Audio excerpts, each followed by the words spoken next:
YouTube, this is Southern Purple One, and these are some news stories that you need to know about. First, a prayer request.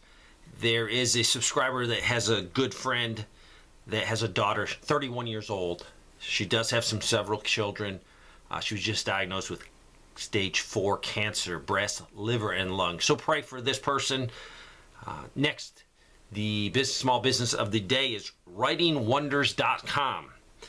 It is a program to help students, and I think it's from 5 to 18 in English and Spanish, and this person will give tutoring online for writing classes and also some Spanish writing classes. So if you have a child in your house that's struggling, I think they actually offer a free sample class so you can see if it's going to work, but it will deal with students that are not doing as good as they need to be, or more advanced children. So check it out. She also wrote a book, Kids Win at Writing. I'll put the links for you to check that out. Let's get right into it. I reported about Taliban in Iran having a conflict, and it really involves water rights and water. But the Taliban did move more heavy equipment in. I saw some of the videos. A lot of this equipment was U.S. equipment, and they moved it towards the border with Iran. And this is an escalation between these two countries. Hopefully, they will work this water issue out. But Iran says that the Taliban is not respecting the water rights, and they could actually be shutting or restricting the flow of water that would be flowing to Iran. And this is causing a drought. As you heard, the House passed the debt ceiling bill, maybe with some little trickeries. It looked like there were some secret concessions to boost the Democrats going along with this.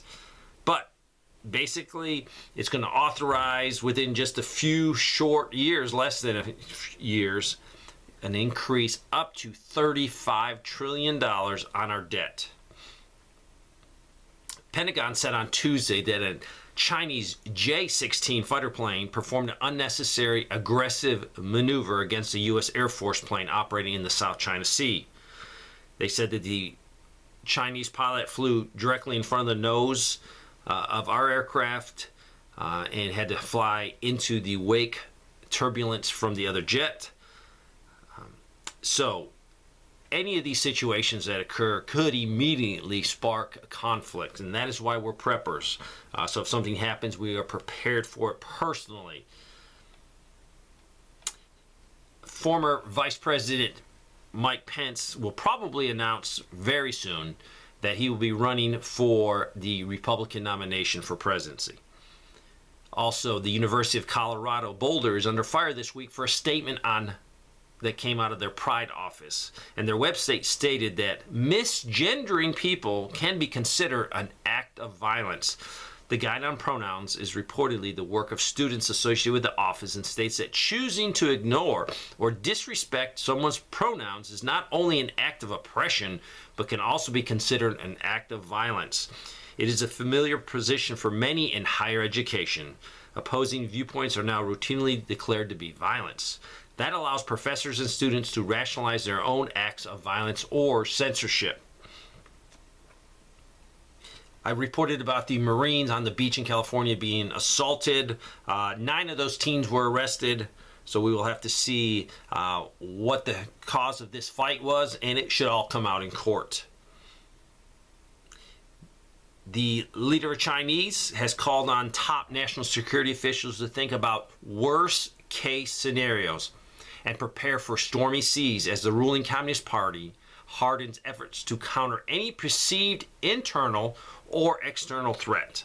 So to sum it basically up, they do have a struggling economy, so I think he could have been referring to this. And I also think he was referring to international problems with the United States. The Ukraine situation with Russia. As a condition for ending the war, an aide to the president of Ukraine has demanded Russia removes its military forces along its border with Ukraine. Kyiv hopes the area within Moscow's border will be manned by an international force. This advisor calls for a 100 to 120 kilometers demilitarization zone within Russia. He says it will be necessary to introduce a demilitarization zone around the territory of, and he lists them in different areas of Ukraine, probably with the mandatory international control contingency there. And he tweeted this information out. Usually when you're losing a war, you cannot really dictate very harsh terms to the winner. So I do not think this will ever happen, and I don't think Russia would approve of an international force. That is why they're in Ukraine, because they were fearful that we were going to make them NATO and put NATO troops there. The governor of Virginia, West Virginia, and South Carolina on Wednesday joined a growing list of Republican leaders sending their National Guard soldiers or other state law enforcement officers to the U.S. border with Mexico. And this comes from Texas Governor Abbott asking for additional help from the state because he's getting zero help from the federal government. You've been following South Africa. South Africa, to me, is a failed state, and we'll be seeing more of it as we go along. Their economic crisis is worsening. They have extended rolling blackouts. They can't even keep power on.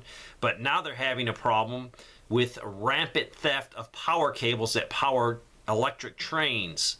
Whole sections of these cables are being stolen by gangs or thieves, and is shutting down the locomotives to keep commerce flowing inside South Africa.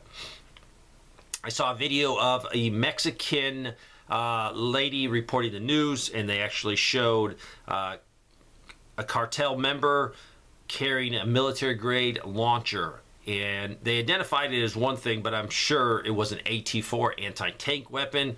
So where are they getting these anti-tank weapons? And really, the cartel is getting stronger and stronger in Mexico. This is from Macy's and Costco's and other big chain stores are saying shoppers are pulling back at the store and changing what they're buying. This points to definitely we're going into recession. Macy's said they sank 8.7 last quarter, and people are not buying as much as they used to. This is from the Chris Williamson. He is the chief business economist at S&P Global Market Intelligence. He says there is definitely a renewed deterioration of business conditions in the U.S. manufacturing economy. So he is also pointing to a very much a slowdown in manufacturing, and he says what's keeping manufacturing alive now is there was such a backlog of orders, but he says these orders are being fulfilled very quickly, and it definitely looks like there will be a recession, and I believe truly we are already in a recession. So there you go. This is some news that you need to know. Thanks for watching.